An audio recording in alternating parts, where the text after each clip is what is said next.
Sarah Martinez had always dreamed of a perfect wedding day.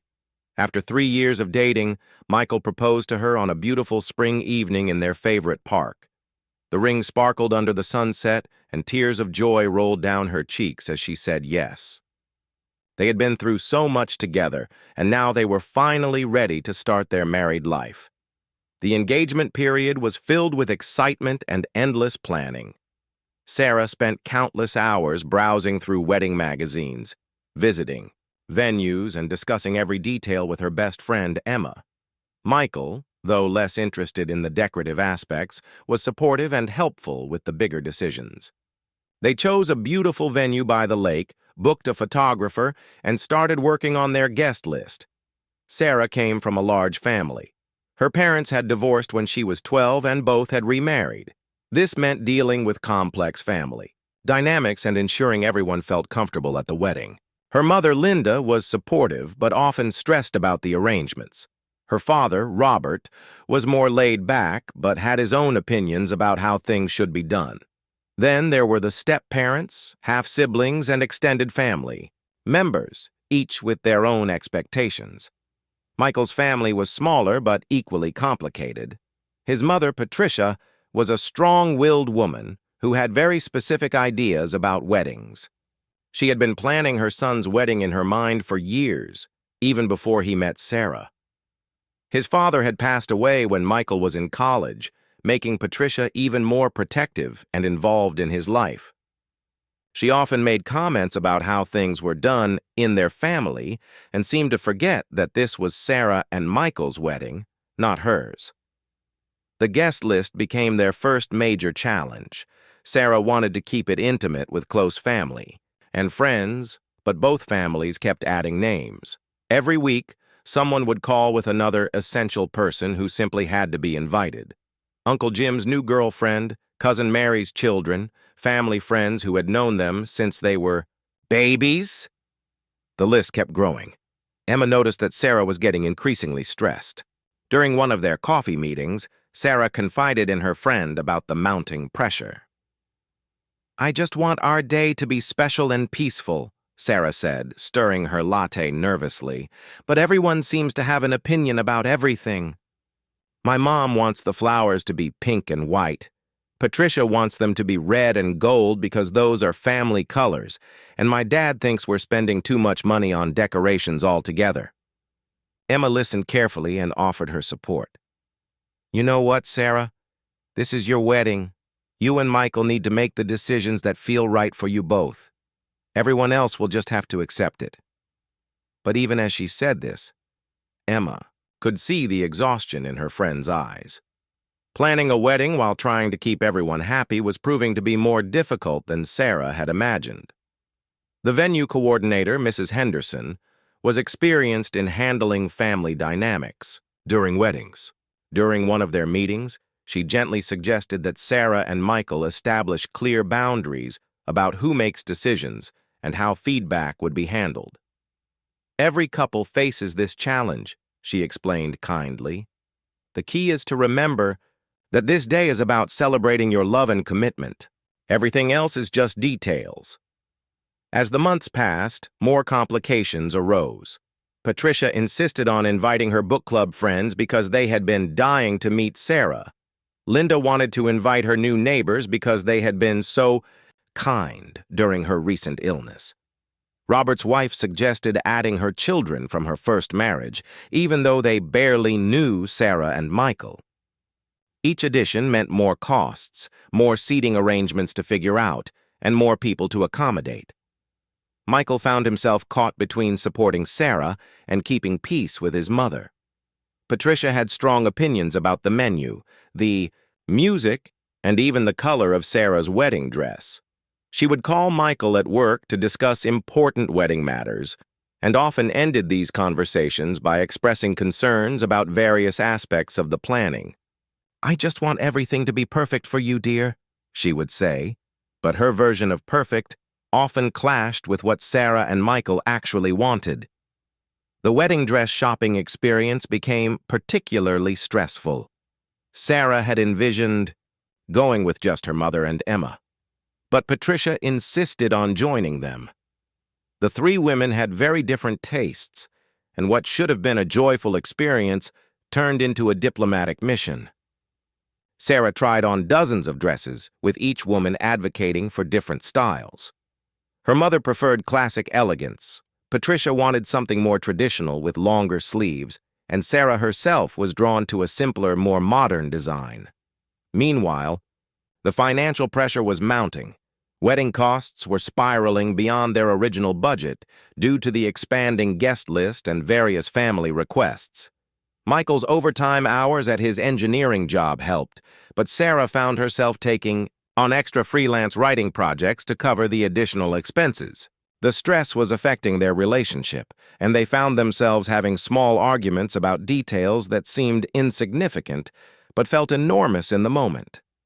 One evening, while addressing invitation envelopes, Sarah broke down crying. The beautiful calligraphy she had been so excited about now felt like a burden as she wrote out names of people she barely knew or didn't particularly want at their intimate celebration.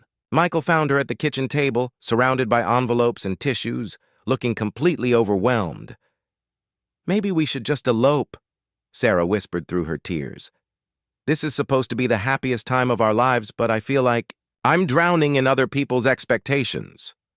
Michael sat beside her and held her close, feeling helpless. He loved his family and wanted them to be happy, but seeing Sarah so distressed made him realize they needed to take back control of their own wedding. They decided to have an honest conversation with both families. It wasn't easy, but they explained that while they appreciated everyone's input and excitement, they needed to make the final decisions themselves.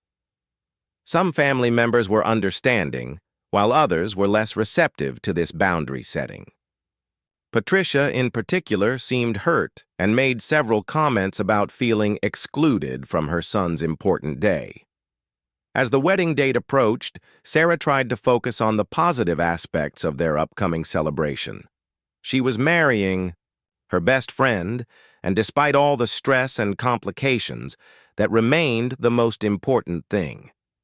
Emma helped her maintain perspective by reminding her that the day would be beautiful, regardless of minor imperfections, and that years from now she would remember the love and joy, not the small details that seemed so crucial in the moment. 2 weeks before the wedding, Sarah's cousin Rachel called with unexpected news. Rachel had been living in California for the past 5 years, working as a personal trainer and barely keeping in touch with the family. Sarah remembered her as the rebellious teenager who always stirred up drama at family gatherings, but people change, and she was family after all. "I wouldn't miss your big day for anything," Rachel said sweetly over the phone. "I know we haven't talked much lately, but family is family, right? I've already booked my flight and I'll be staying with Aunt Linda." Sarah felt obligated to sound enthusiastic, though something in Rachel's voice made her slightly uncomfortable. She couldn't quite put her finger on what it was, but she dismissed the feeling as pre-wedding anxiety. Rachel arrived 3 days before the ceremony, and immediately, the family dynamic shifted. She was charming and complimentary, telling everyone how wonderful they looked and how excited she was about the wedding. She brought expensive gifts and seemed genuinely interested in helping with last-minute preparations. Linda was delighted to have her niece staying with her, and even Patricia seemed charmed by Rachel's attention and compliments. However, Emma noticed something that others missed. During the rehearsal dinner, Rachel asked very specific questions about the wedding timeline, the seating arrangements, and even the security measures at the venue. She seemed particularly interested in when photos would be taken and where valuable gifts would be stored. When Emma mentioned this to Sarah, her friend was too overwhelmed with other details to pay much attention. "She's just curious," Sarah said, adjusting her rehearsal dress nervously. "She's been away for so long, she probably wants to understand how everything works." Emma nodded, but made a mental note to keep an eye on Rachel during the actual wedding day. Something about the woman's behavior felt calculated rather than genuinely caring. The morning of the wedding, Sarah woke up in her childhood bedroom feeling a mixture of excitement and nerves. Today was finally the day she had been planning for over a year. Linda had prepared a special breakfast, and the bridesmaids were arriving soon to get ready together. The weather was perfect, sunny with a gentle breeze, exactly what Sarah had hoped for. Rachel appeared early at Linda's house, offering to help with anything needed. She was dressed beautifully and complimented Sarah effusively on how radiant she looked. She even brought professional quality makeup brushes as a last-minute gift, claiming she wanted to contribute to making Sarah's day perfect. Her helpfulness and enthusiasm seemed genuine, and Sarah began to feel guilty for having any negative thoughts about her cousin. During the preparation time, Rachel made herself useful by running small errands, helping with hairpins, and even assisting the photographer with moving equipment. She seemed to know exactly where to be and when, almost as if she had studied the wedding timeline carefully. The other bridesmaids appreciated her help, and even Emma had to admit that Rachel was being remarkably supportive. As the ceremony time approached, the bridal party made their way to the venue. The lakeside location looked absolutely magical, with white chairs arranged in perfect rows and flowers decorating every surface. Sarah felt tears of happiness in her eyes as she saw how beautifully everything had come together. Michael looked incredibly handsome waiting at the altar, and there, families were beaming with pride and joy. The ceremony proceeded smoothly. Sarah's father walked her down the aisle, and she could see Michael's face light up as she approached. The vows they had written brought tears to many eyes, and the exchange of rings felt like the most natural thing in the world when they kissed. As husband and wife, the applause was thunderous, and Sarah felt like she was floating on air. During the cocktail hour, while photos were being taken, Rachel continued to be helpful and sociable. She mingled easily with both families, complimenting everyone and sharing amusing stories about Sarah's childhood. She seemed particularly interested in talking to elderly relatives and family friends, asking about their jewelry, their homes, and their travel plans. To most people, she just seemed like a friendly family member catching up after years away. However, during the reception, small, odd incidents began to occur. Mrs. Peterson, Michael's elderly aunt, mentioned that she couldn't find her pearl bracelet, which she was certain she had been wearing earlier. Sarah's great-uncle mentioned that his wallet felt lighter, though he wasn't sure if he had spent more cash than he remembered. These incidents were minor and easily dismissed in the excitement of the celebration. Rachel was everywhere during the reception, taking photos with different family members, helping serve cake, and even assisting the venue staff with small tasks. She seemed to have boundless energy and enthusiasm. She danced with Sarah's father, charmed Michael's business colleagues, and even helped elderly guests find their seats when they returned from the restroom. As the evening progressed, more small incidents occurred. The gift table seemed slightly disorganized, though the venue coordinator assured everyone that gifts were secure. A few guests mentioned missing small items like reading glasses or house keys. Again, these seemed like normal mishaps at a large gathering, and everyone was having too good a time to worry about minor inconveniences. Emma, however, was starting to connect the dots. She noticed that Rachel always seemed to be near people when they discovered missing items, and she had an explanation or helpful suggestion ready for every situation. When Mrs. Peterson mentioned her missing bracelet, Rachel immediately suggested places where it might have fallen. When the gift table looked disturbed, Rachel was quick to help reorganize it, claiming she was just trying to make space for more presents. Late in the evening, during the last dance, Emma decided to do some discreet investigating. She quietly asked a few guests about their missing items and began to notice a pattern. Everyone who had lost something had spent time talking with Rachel earlier in the evening. Most concerning was that these were all people who had shared personal information about their homes, their routines, or their valuables during conversations with Sarah's helpful cousin. Emma tried to approach Sarah about her concerns, but the bride was glowing with happiness and surrounded by well-wishers preparing to send the newlyweds off on their honeymoon. Sarah was saying goodbye to family members and thanking everyone for making their day so special. She hugged Rachel warmly, thanking her for traveling so far and being so helpful throughout the celebration. As Sarah and Michael left in their decorated car, heading to a nearby hotel before their flight the next morning, Rachel also began saying her goodbyes.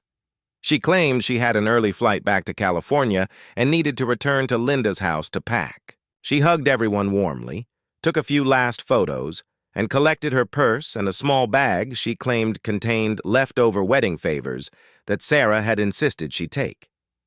Emma watched Rachel leave with growing unease. She noticed that Rachel's purse seemed heavier than it had earlier in the evening, and the small bag she carried looked suspiciously full for containing just wedding favors. But with Sarah gone and the celebration winding down, Emma wasn't sure what to do with her suspicions. She decided to wait until the next day to voice her concerns, hoping she was wrong about her increasingly uncomfortable feelings about Sarah's cousin. The morning after the wedding, Emma woke up with a heavy feeling in her stomach. Her concerns about Rachel had kept her awake most of the night, and she couldn't shake the feeling that something was very wrong. She decided to call Linda early, to check on how Rachel's departure had gone and perhaps investigate her suspicions more thoroughly. Linda answered the phone, sounding distressed and confused. "Emma, thank goodness you called," she said, her voice shaky. "Something terrible has happened. Rachel left very early this morning before I woke up, and I've discovered that several valuable items are missing from my house." Emma's heart sank. As her worst fears began to be confirmed, Linda explained that her grandmother's antique gold watch was gone from her jewelry box, along with 2 diamond rings and a pair of expensive earrings that had been her mother's. Even more disturbing, Linda had found that her personal checkbook was missing, and when she called the bank, she discovered that someone had attempted to access her account information online during the night. The bank had flagged the activity as suspicious and frozen her account as a precaution. Emma immediately drove over to Linda's house to offer support and help assess the situation. When she arrived, she found Linda sitting at her kitchen table, surrounded by opened jewelry boxes and drawers, trying to determine exactly what was missing. Linda looked devastated, not just about the theft, but about the betrayal from someone she had trusted and welcomed into her home. "I gave her my bedroom and slept on the couch so she would be comfortable," Linda said through tears. "She seemed so sweet and helpful. She even insisted on doing the dishes after dinner and tidied up the living room. I thought she had matured and become such a caring young woman." Emma sat beside Linda and held her hand, knowing how difficult this discovery must be. Together, they made a list of missing items and began calling other family members to warn them and check if they had experienced any problems. The news was worse than Emma had expected. Mrs. Peterson confirmed that her pearl bracelet was indeed missing and hadn't simply fallen off. Michael's uncle discovered that his expensive pen was gone from his jacket pocket.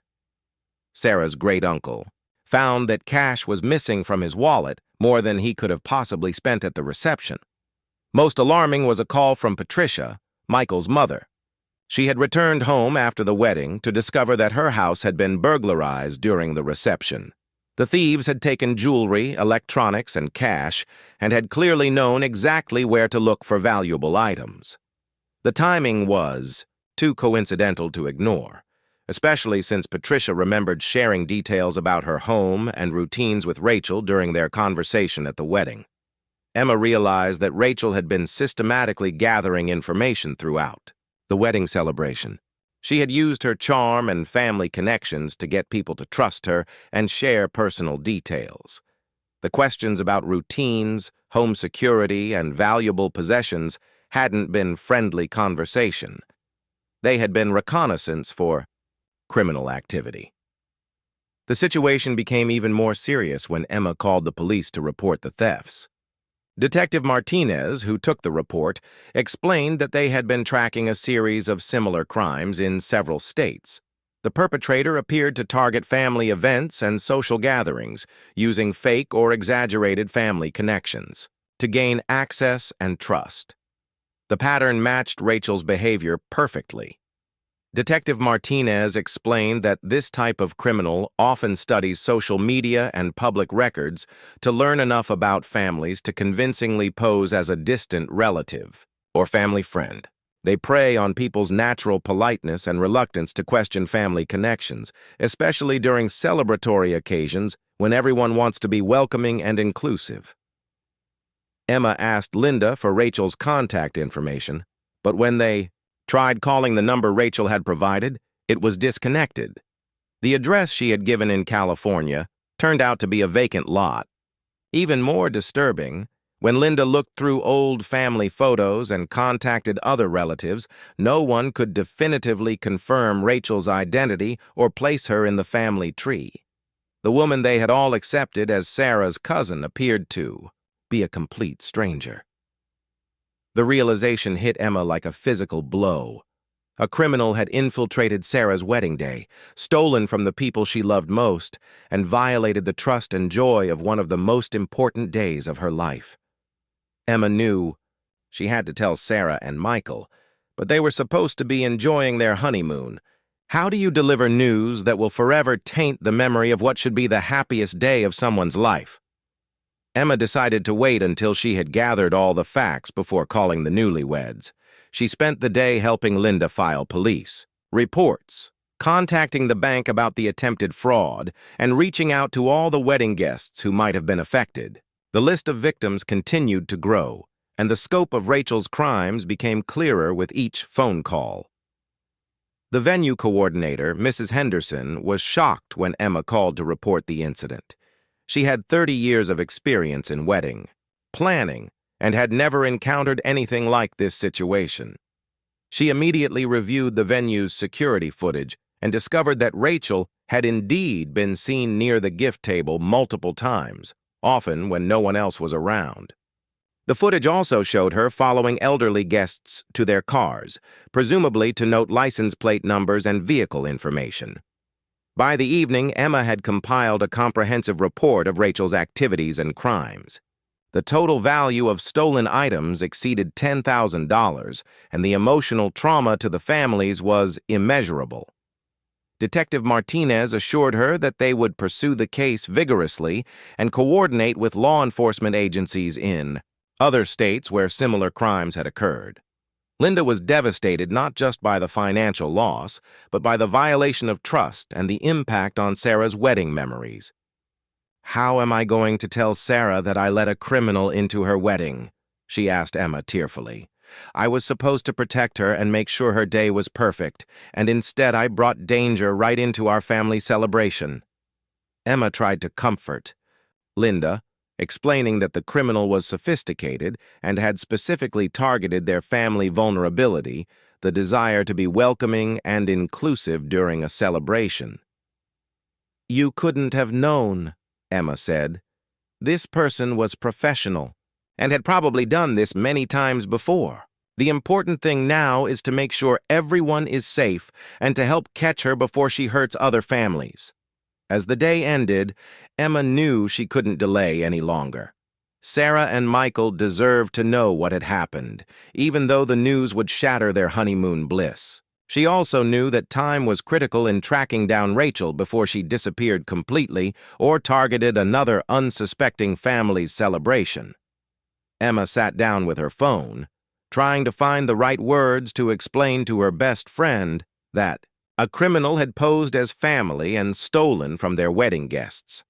There was no easy way to deliver such devastating news, but Sarah needed to know that their perfect wedding day had been infiltrated by someone with malicious intentions. The weight of the situation settled heavily on Emma's shoulders. She felt responsible for not trusting her instincts earlier and not speaking up more forcefully about her concerns. If she had been more assertive about her suspicions, perhaps some of the thefts could have been prevented. Now she had to live with the knowledge that her silence had contributed to the harm done to people she cared about. Emma finally made the difficult call to Sarah and Michael on their second day of honeymoon in Hawaii. She could hear the happiness and relaxation in Sarah's voice when she answered, which made delivering the devastating news even more heartbreaking. Emma tried to break the news gently, but there was no easy way to explain that a criminal had infiltrated their wedding and violated their trust. Sarah's reaction was initially disbelief, then confusion, and finally devastating heartbreak. "What? Do you mean she wasn't really my cousin?" Sarah asked, her voice becoming shaky. "She knew so much about our family. She had stories about my childhood. She seemed so genuine and caring." Emma had to explain that sophisticated criminals research their targets thoroughly, using social media, public records, and other sources to create convincing false identities. Michael took the phone and listened quietly as Emma detailed the full scope of the crimes. When she finished, there was a long silence before he spoke. "We're coming home," he said firmly. "Our families need us, and we need to deal with this situation." Sarah could be heard crying in the background, and Emma felt terrible for ruining what should have been the most romantic time of their lives. Emma tried to convince them to stay and enjoy the rest of their honeymoon, promising that she and the police were handling everything. But Sarah was inconsolable. The thought that their wedding day, which had seemed so perfect and magical, had actually been violated by a criminal was too much for her to bear. She felt guilty that her decision to welcome someone claiming to be family had resulted in harm to the people she loved most. The flight home was agonizing for Sarah and Michael. Sarah kept replaying every interaction with Rachel, looking for signs she should have noticed. She remembered how Rachel had asked detailed questions about their honeymoon plans, their new apartment, and even their work schedules. At the time, these had seemed like normal getting-to-know-you conversations, but now Sarah realized they were probably gathering information for future crimes. When they arrived home, the full impact of the situation became clear. Linda was staying with Sarah's father because she felt unsafe in her own home after the break-in.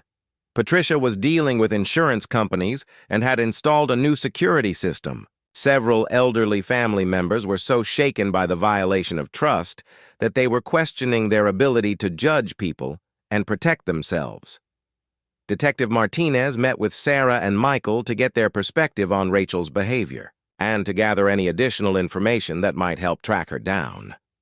Sarah provided what details she could remember, but she realized how little she actually knew about the woman who had claimed to be her cousin. Rachel had been skillful at deflecting personal questions while appearing open and friendly. The detective explained that Rachel, whose real name was likely different, was part of a sophisticated criminal network that specialized in targeting family celebrations and social events. They used emotional manipulation and fake family connections to gain access to homes and personal information. The crimes were often not discovered until days after the events, giving the criminals time to escape and move on to new targets. Sarah learned that Rachel had probably spent weeks researching their family through social media posts, wedding announcements, and public records. She had created a believable backstory and practiced responses to potential questions. The gifts she brought and her helpful behavior were all part of a calculated strategy to gain trust and access to valuable information and items. The psychological impact on Sarah was severe. She felt violated and betrayed in a way that went beyond the material losses. Her wedding day, which should have remained a perfect memory, was now tainted by the knowledge that a criminal had been studying and manipulating her and her loved ones. She found herself questioning her judgment and wondering if she was too trusting and naive. Michael tried to support Sarah through her emotional turmoil, but he was dealing with his own feelings of anger and helplessness. He felt like he had failed to protect his wife and their families from harm. The fact that the crime had occurred on their wedding day made it feel like a personal attack on their relationship and their future together. The investigation revealed the sophisticated nature of Rachel's operation. She had rented a car using false identification, stayed in hotels paid for with prepaid cards, and used burner phones for communication. The clothes and jewelry she wore to the wedding were expensive enough to help her blend in, but were likely stolen from previous crimes. Even her knowledge of makeup and hairstyling, which had impressed the bridal party, was probably learned specifically to gain access to wedding preparations. Emma felt tremendous guilt about not trusting her instincts and speaking up more forcefully about her concerns. She kept thinking about moments during the wedding when she could have intervened or asked more direct questions about Rachel's identity and background. The regret was eating away at her, and she found it difficult to sleep or concentrate on anything else. The ripple effects of the crime extended beyond the immediate victims. Other family members began questioning their own security measures and becoming suspicious of friendly strangers at social events. The elderly relatives were particularly affected, becoming more isolated and fearful about interacting with new people. The crime had not only stolen material possessions, but had also damaged the family's sense of safety and trust. Sarah's parents felt responsible for not verifying Rachel's identity more thoroughly. Linda particularly blamed herself for housing Rachel and providing her with opportunities to steal and gather information. The family dynamics became strained as everyone tried to process their feelings of violation and betrayal while supporting each other through the crisis. The venue coordinator, Mrs. Henderson, was also deeply affected by the incident. She had prided herself on creating safe and secure environments for couples' special days, and this violation of her venue and her couple's trust was devastating to her professionally and personally. She immediately implemented new security measures and protocols for verifying the identity of wedding party members and guests. As days passed, more details about Rachel's crimes emerged. Security cameras from nearby businesses captured her leaving Linda's house early in the morning with bulging bags and suitcases. Hotel records showed that she had checked into a motel under a false name and had left abruptly after news reports about the wedding thefts began circulating. Her rental car was found abandoned at an airport, but there was no record of her boarding any flights. The financial losses continued to mount as victims discovered additional thefts and attempted frauds. Credit card companies reported attempts to open new accounts using information stolen from wedding guests. Several families had to change locks, install security systems, and take other expensive precautions to protect themselves from potential future crimes. Sarah and Michael's honeymoon experience was completely ruined, and they struggled to move forward with their new married life while dealing with the ongoing investigation and its emotional aftermath. The joy and optimism they had felt about their future together was overshadowed by feelings of vulnerability and violation that seemed impossible to shake. 3 weeks after their ruined honeymoon, Sarah was struggling to return to normal life. She had taken additional time off work, unable to concentrate on her writing projects while dealing with the ongoing investigation and its emotional aftermath. Every phone call from Detective Martinez brought new developments, but so far Rachel remained at large. The criminal had vanished as efficiently as she had appeared, leaving behind only devastation and broken trust. The investigation had expanded beyond their local jurisdiction. Detective Martinez explained that Rachel was likely part of an organized criminal network that operated across multiple states. Similar incidents had been reported at weddings, family reunions, and other celebrations throughout the region. The criminals were sophisticated, using social media surveillance and public records to research their targets months in advance. Sarah learned that their wedding had been specifically chosen because of their large guest list and the detailed information they had shared on social media during their engagement. Photos of the venue, guest list discussions, and even mentions of valuable family jewelry had all provided Rachel with the intelligence she needed to plan her crimes. The realization that their joy and excitement had been used against them felt like a second violation. Emma continued to support Sarah through the difficult recovery process, but their friendship was strained by Emma's guilt and Sarah's struggle to process the betrayal. Emma obsessed over every moment she had suspected something was wrong, wishing she had been more assertive about her concerns. Sarah, meanwhile, alternated between blaming herself for being too trusting and feeling angry that her special day had been destroyed by someone's criminal intentions. Michael threw himself into work, trying to provide stability and normalcy, while Sarah processed her emotions. He coordinated with insurance companies, security experts, and law enforcement on behalf of both families. The practical aspects of dealing with the crime's aftermath became his way of coping, but Sarah worried that he was suppressing his own emotional response to focus on taking care of everyone else. The elderly family members who had been victimized were having the most difficult time recovering. Mrs. Peterson, who had lost her grandmother's pearl bracelet, became increasingly anxious about attending social events. She installed multiple locks on her doors and started carrying pepper spray, behaviors that were completely out of character for the formerly outgoing and trusting woman. Her family worried that the crime had fundamentally changed her personality and outlook on life. Patricia dealt with her victimization by becoming hyper-vigilant about security. She installed cameras, alarm systems, and motion sensors throughout her house. She researched background check services and made lists of safety protocols for future family gatherings. While these measures were practical, they also reflected the deep fear and vulnerability she felt after being targeted in such a personal way.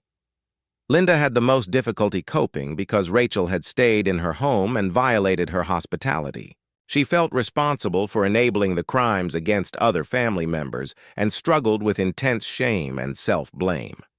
Sarah's father convinced her to speak with a counselor who specialized in helping crime victims, but Linda resisted getting help, feeling that she deserved to suffer for her poor judgment. The financial impact of the crimes continued to grow as hidden damages were discovered. Credit monitoring services revealed multiple attempts to open accounts using stolen personal information.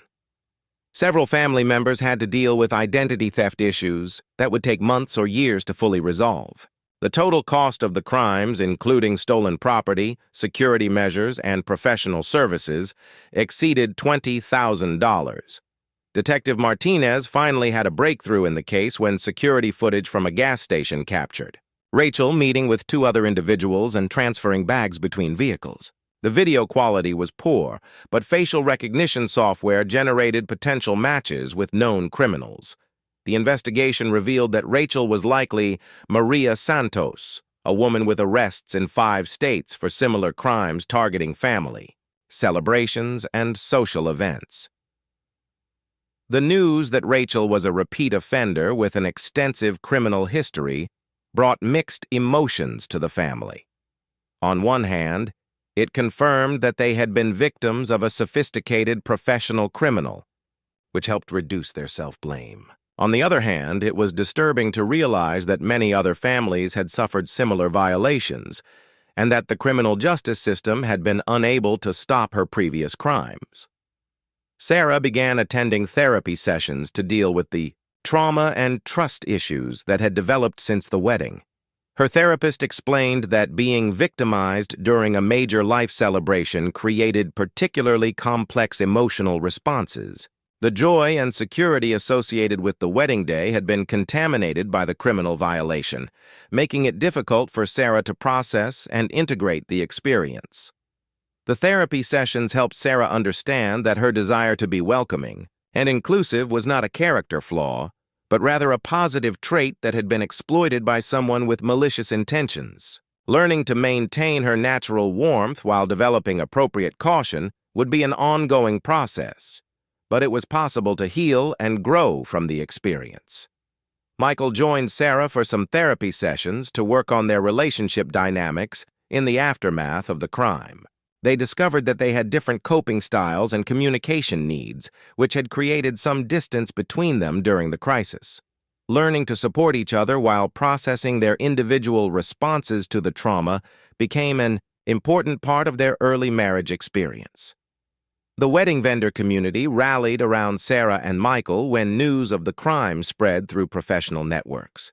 Mrs. Henderson organized a group of vendors to provide security consultations and updated protocols for future events. Wedding photographers shared techniques for identifying and documenting suspicious behavior, and caterers developed procedures for verifying the identity of people who claimed to be helping with events.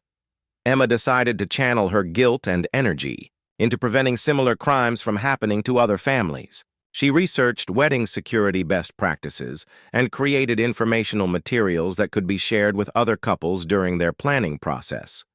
She also volunteered with a victim support organization, using her experience to help other crime victims navigate the practical and emotional challenges of recovery.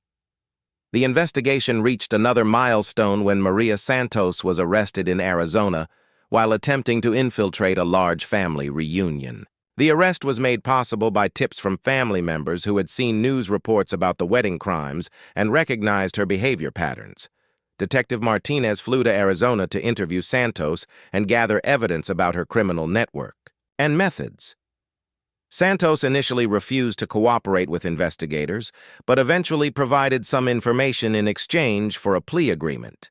She confirmed that wedding celebrations were specifically targeted because they involved large groups of people who were focused on celebration rather than security. She also revealed that criminals often researched their targets for months, using social media and public records to plan their infiltration strategies. The news of Santos's arrest brought some relief to Sarah and her family, but it also raised new concerns. Santos was part of a larger criminal network, and other members remained at large. The investigation had revealed the existence of similar criminal organizations operating throughout the country, suggesting that family celebrations were increasingly being targeted by sophisticated thieves and con artists. Sarah realized that recovering from the crime would be a long-term process that would affect how she approached relationships, celebrations, and trust for years to come. The wedding that was supposed to mark the beginning of her happily ever after had instead become the beginning of a difficult journey toward healing and rebuilding her sense of safety and security in the world. 6 months after the wedding, Sarah stood in her kitchen reading a newspaper article about Maria Santos's conviction and sentencing. The woman who had infiltrated her wedding day received 8 years in prison for multiple counts of theft, fraud, and identity theft across 5 states. While justice had been served, Sarah felt surprisingly little satisfaction from the news. The legal resolution couldn't undo the emotional damage or restore the innocence and trust that had been lost. The trial had been difficult for the family to endure.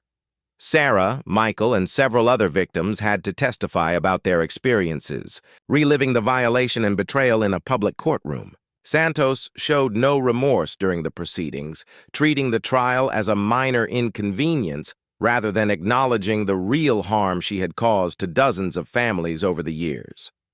During her testimony, Sarah learned more disturbing details about how thoroughly she and her family had been researched and manipulated. Santos had been monitoring their social media accounts for over 4 months before the wedding, taking screenshots of posts about their engagement, venue selection, and family members. She had even attended a public bridal show where Sarah had been featured in a local magazine interview, studying her speech patterns and mannerisms to better impersonate a family member. The prosecution presented evidence that Santos and her criminal network had successfully infiltrated over 30 family celebrations in the past 3 years, stealing more than $200,000 in cash, jewelry, and personal property. They had perfected techniques for gaining trust quickly, gathering intelligence efficiently, and disappearing without leaving traces that could be easily followed by law enforcement. Emma testified about her observations and suspicions during the wedding, and her testimony helped establish the pattern of behavior that prosecutors used to connect Santos to other crimes. However, Emma's guilt about not acting on her instincts continued to haunt her. Even though the prosecutor assured her that speaking up earlier wouldn't have prevented the crimes, Emma struggled to forgive herself for not being more assertive about her concerns. The most difficult part of the trial for Sarah was learning that Santos had specifically chosen their wedding because she viewed Sarah as an ideal victim, someone who was naturally trusting, wanted to be inclusive, and was too polite to ask uncomfortable questions about someone's background or intentions. The criminal had exploited Sarah's best qualities and turned them into vulnerabilities. Linda had made significant progress in therapy, but still struggled with periodic episodes of anxiety and self-blame. She had returned to her own home, but maintained extensive security measures that made her feel like a prisoner in her own space. The spontaneous, welcoming nature that had defined her personality before the crime was replaced by caution and suspicion that affected all her relationships. Patricia channeled her recovery into advocacy work, speaking at community groups and senior centers about protecting against criminal infiltration at family events. She developed educational materials and worked with local law enforcement to raise awareness about these types of crimes. Her presentations were well received, but her family worried that she was becoming obsessed with security issues at the expense of enjoying life. Mrs. Peterson made the most remarkable recovery among the elderly victims. After months of isolation and fear, she decided that letting the crime control her life would be giving Santos another victory. She gradually returned to social activities and even hosted a small dinner party for close friends. She still carried pepper spray and was more cautious about sharing personal information, but she refused to let fear dominate her remaining years. Sarah and Michael's marriage had been tested by the crisis, but they emerged stronger and more committed to each other. They learned to communicate more effectively about their different coping strategies and to support each other through difficult emotional periods. Their shared experience of violation and recovery had created a deeper bond and understanding between them. The wedding industry implemented new security protocols as a result of publicized cases like Sarah's. Venue coordinators began requiring identification verification for all wedding party members and vendors. Photographers started including security awareness in their consultation packages. Wedding planners developed checklists for identifying and preventing criminal infiltration at celebrations. Detective Martinez continued working with federal authorities to dismantle the criminal network that Santos had been part of. Several other arrests were made, but the investigation revealed that new criminals were constantly entering this field because family celebrations provided such lucrative and relatively low-risk targets. The detective estimated that similar crimes were occurring across the country more frequently than law enforcement could track or prevent. Sarah slowly began to reclaim her sense of joy and celebration. She and Michael started hosting small dinner parties for close friends, carefully vetting guests but refusing to let suspicion completely replace hospitality. They celebrated their first wedding anniversary quietly with just immediate family, acknowledging both the joy of their commitment and the difficult journey they had traveled together. Emma and Sarah's friendship eventually healed, strengthened by their shared commitment to helping other potential victims avoid similar experiences. They created a blog and social media presence dedicated to wedding security awareness, sharing practical tips for couples while maintaining the joy and romance that should characterize wedding planning. Their message emphasized that being cautious didn't require sacrificing warmth and inclusivity. The financial losses were gradually recovered through insurance claims and restitution ordered by the court, though some items with sentimental value could never be replaced. Mrs. Peterson's grandmother's pearl bracelet, Linda's family jewelry, and other irreplaceable heirlooms were gone forever, representing not just monetary loss, but the severing of connections to family history and memories. A year after the wedding, Sarah received a letter from another crime victim who had read about her case online. The woman described a similar experience at her daughter's graduation party and thanked Sarah for speaking publicly about the crime and its impact. The letter helped Sarah realize that sharing her story, despite its pain, might prevent other families from experiencing similar violations. Sarah learned that healing from this type of crime was not a linear process with a clear endpoint, but rather an ongoing journey of rebuilding trust and security while maintaining openness to joy and connection. Some days were harder than others, but she developed strategies for managing anxiety and suspicion when they arose. She practiced mindfulness techniques and continued therapy to process the complex emotions surrounding the violation of her wedding day. Michael and Sarah eventually began planning a vow renewal ceremony for their 5th anniversary, wanting to reclaim the celebration and joy that had been tainted by the original crime. They approached this planning with both wisdom gained from experience and determination to create new positive memories associated with their commitment.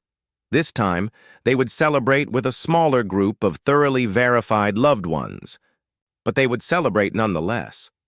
The crime had changed Sarah's family forever, but it had not destroyed their capacity for love, trust, and celebration. They learned to balance caution with openness, security with hospitality, and wisdom with warmth. While they could never return to the innocent trust they had possessed before the wedding, they discovered that it was possible to build something stronger and more resilient in its place.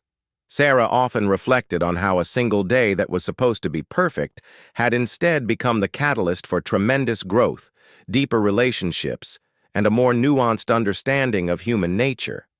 The crime had stolen many things from her family, but it had also revealed their strength, resilience, and commitment to protecting and supporting each other through any challenge that life might bring.